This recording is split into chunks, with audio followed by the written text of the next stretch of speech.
I do see that it is tougher keeping your plants at a perfect status.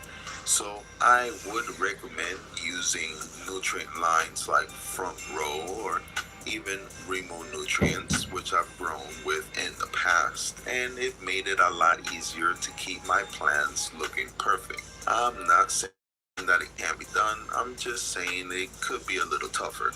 Now, as for the stuff to remove when you defoliate, you're pretty much looking for anything that is lighter in color or that has not seen any light in a long period of time.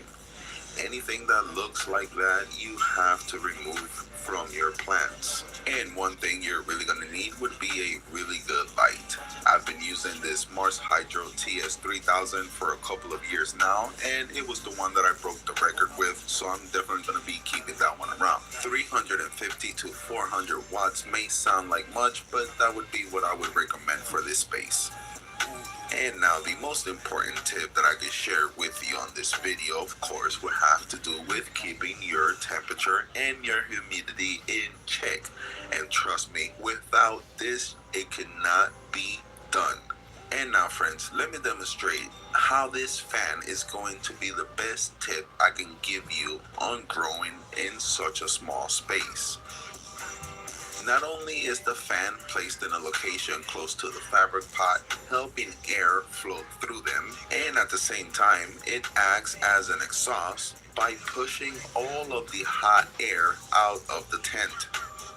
But it is the rate of exchange of that cold air and that hot air being exhausted out, or how fast it's being done, that it will keep your tent at an optimal range and will give you the best conditions possible in such a small space.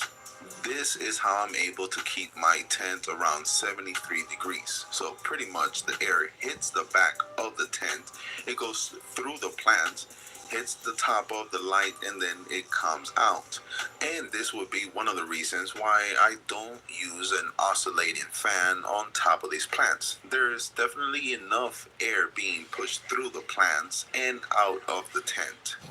If you were to close this tent, unfortunately, there are too many negative effects that could definitely decrease your yield at the end.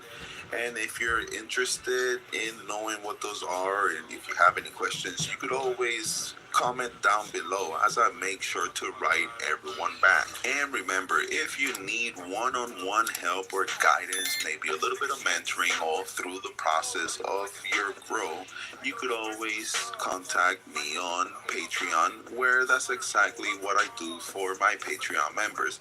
And here are some of the pictures and some of their growth stories and their success that they're having currently right now. And if you would like to show support to the community, be sure to check out Garden State Organics, as he just started a brand new YouTube channel. So let's go over there and show them some support.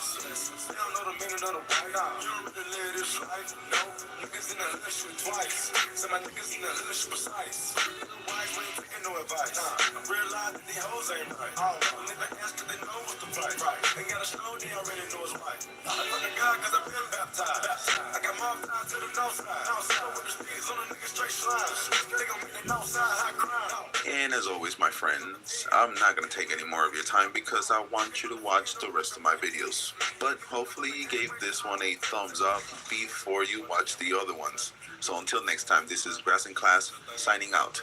Peace.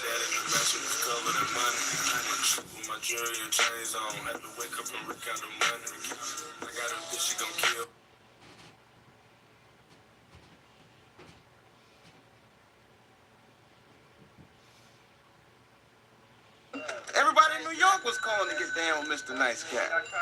We met all kinds of customers, like this guy here.